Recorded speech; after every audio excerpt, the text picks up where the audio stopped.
Hello everyone, and welcome to the screencast about how to create your midterm reflection.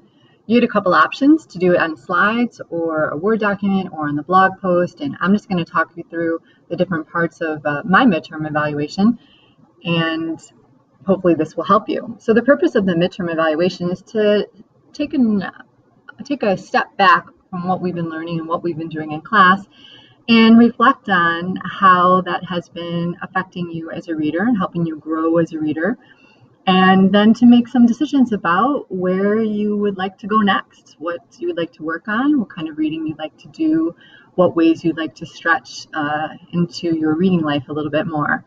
So I'll just kind of take you through how I made the reflection. The first page, obviously, you write your name and it's first quarter midterm. The second slide I have labeled A, learning words in context. One of the standards we've been working on is understanding words in context and using synonyms and antonyms and examples and definitions that we read inside the text or the passage to help us figure out what more complex or fancy vocabulary might mean.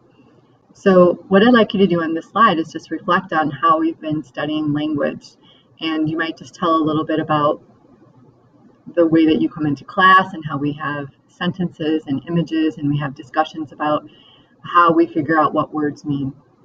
This next part down here is just sort of a hyperlink to the evidence of your learning, and I'll just take you really quick through how you do the hyperlink.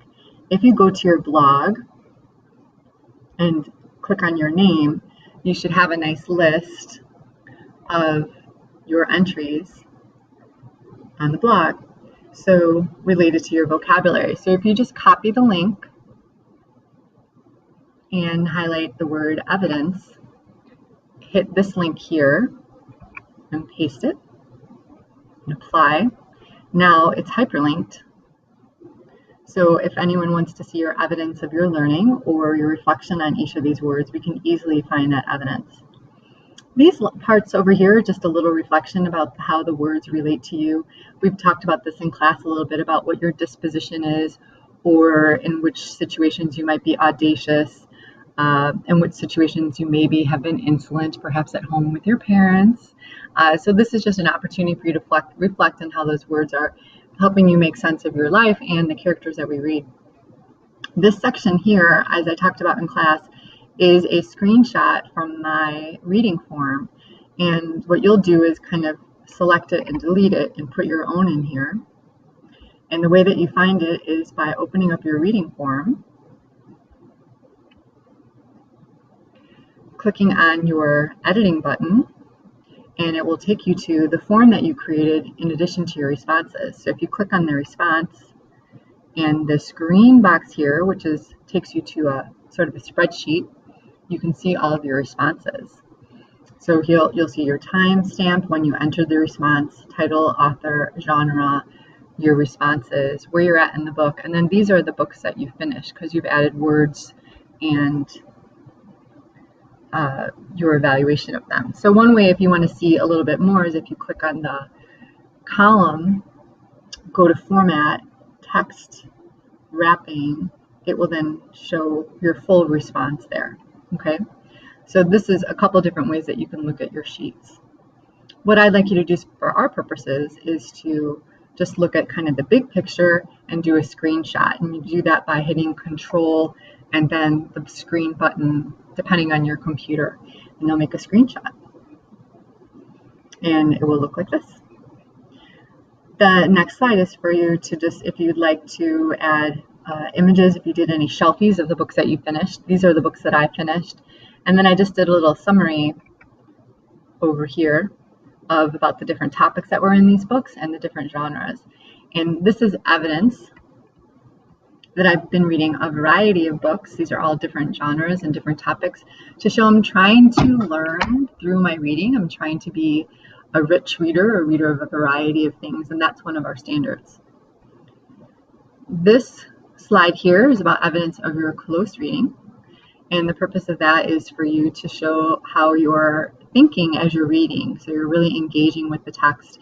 We ask you every day in class to do at least 3 sticky notes on words or phrases or characters or questions that sort of emerge And it's just evidence to us that you're trying to engage with the text a little bit. Not meant to be too intrusive to your reading, and we don't want a ton of these, just a few.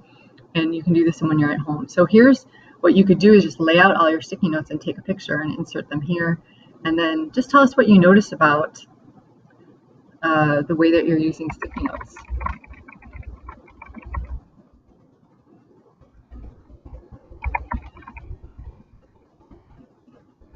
So in this, I'm asking a lot of questions and noticing characters. So that might be something. Maybe you're noticing a lot of advanced vocabulary or unfamiliar vocabulary, or you're noticing the author's sensory language, or their use of figurative language, or they're very, maybe you're noticing words coming up again and again, which might point to the theme. So whatever you're noticing, I'd just like you to reflect a little bit about your close reading. This one is about the standard of author's craft, and we wrote stories so we could start thinking like authors and then start noticing what other authors do.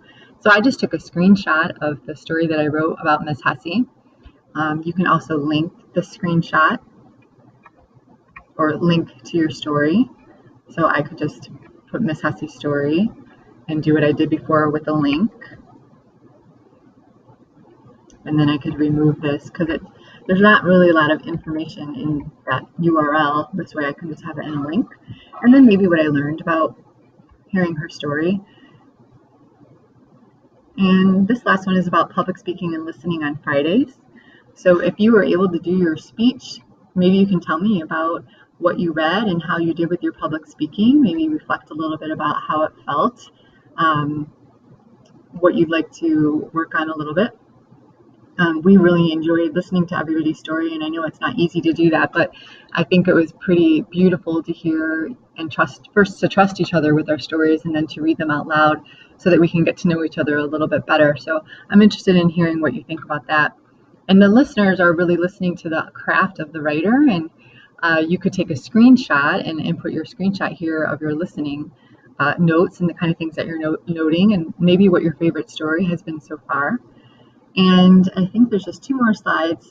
This is sort of where you stand at your grade so far. We haven't really talked very much about grades, and I think grades are kind of difficult to negotiate sometimes. You know, what's the difference between A for excellent and B for above average when it comes to developing as a reader? It's hard to do when there aren't points and the teachers aren't making decisions for you. But as you take a step back and think about the language lessons we've had, and the independent reading, and the choices that you've been making, and the story that you wrote, and the speaking that you've been doing, and the listening that you've been doing, where do you think you stand so far as a reader? How have you grown since the beginning of the quarter? How have you been investing yourself in developing as a reader? And I'd like to hear what you think.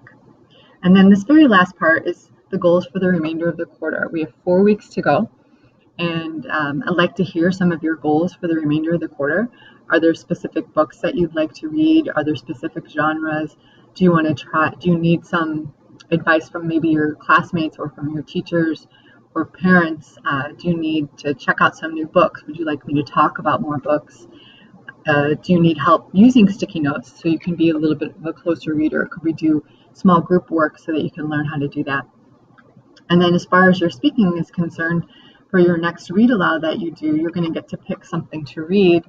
And what do you want to work on? Do you work on your volume or your expression of characters' voices or your eye contact?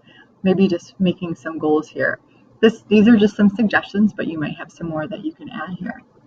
And that's basically the midterm reflection. And as you do this, and you'll submit it on Google Classroom, Miss Arl and I will arrange to have some conferences with you to hear about your plans for the rest of the quarter and see how we can help you grow as a reader and be successful. So thank you so much for taking the time to reflect on what we've been doing and set some goals for the remainder of the quarter. And I look forward to reviewing this with you. Thank you.